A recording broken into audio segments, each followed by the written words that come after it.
suis présentement au musée minéralogique de Malartic qui se situe à quelques pas de la minière Osisko, soit la plus grande mine à ciel ouvert au Canada.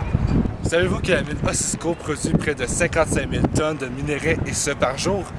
Et au cours de son premier trimestre en 2012, elle a produit 90 000 onces d'or. Vous êtes-vous déjà demandé comment une telle mine pouvait gérer ses impacts environnementaux? Je vais tenter de vous éclairer davantage sur le traitement des eaux en milieu minier. Suivez-moi! Cette corporation utilise des milliers de mètres cubes d'eau par année. Il est donc très important de les traiter. L'eau utilisée dans l'exploitation minière peut être contaminée de différentes façons, soit par les métaux, par les réactifs ou d'autres éléments indésirables.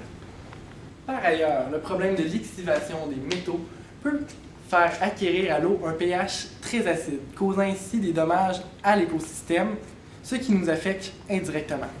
Il faut donc trouver un moyen pour décontaminer cette eau usée. C'est là que la chimie peut nous aider.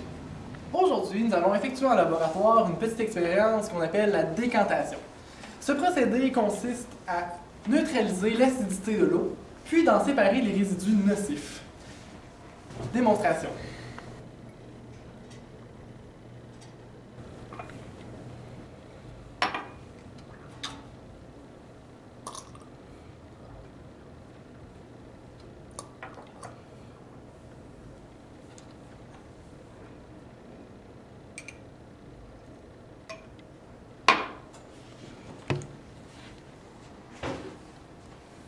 Après quelques temps, nous obtenons une solution comme ci, une décantation des résidus.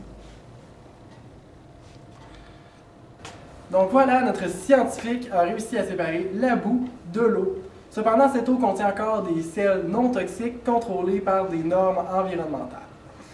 À la mine, cette technique de la décantation se fait, mais à plus grande échelle pour ainsi dépolluer le plus d'eau possible. Je peux maintenant boire cette eau sans danger.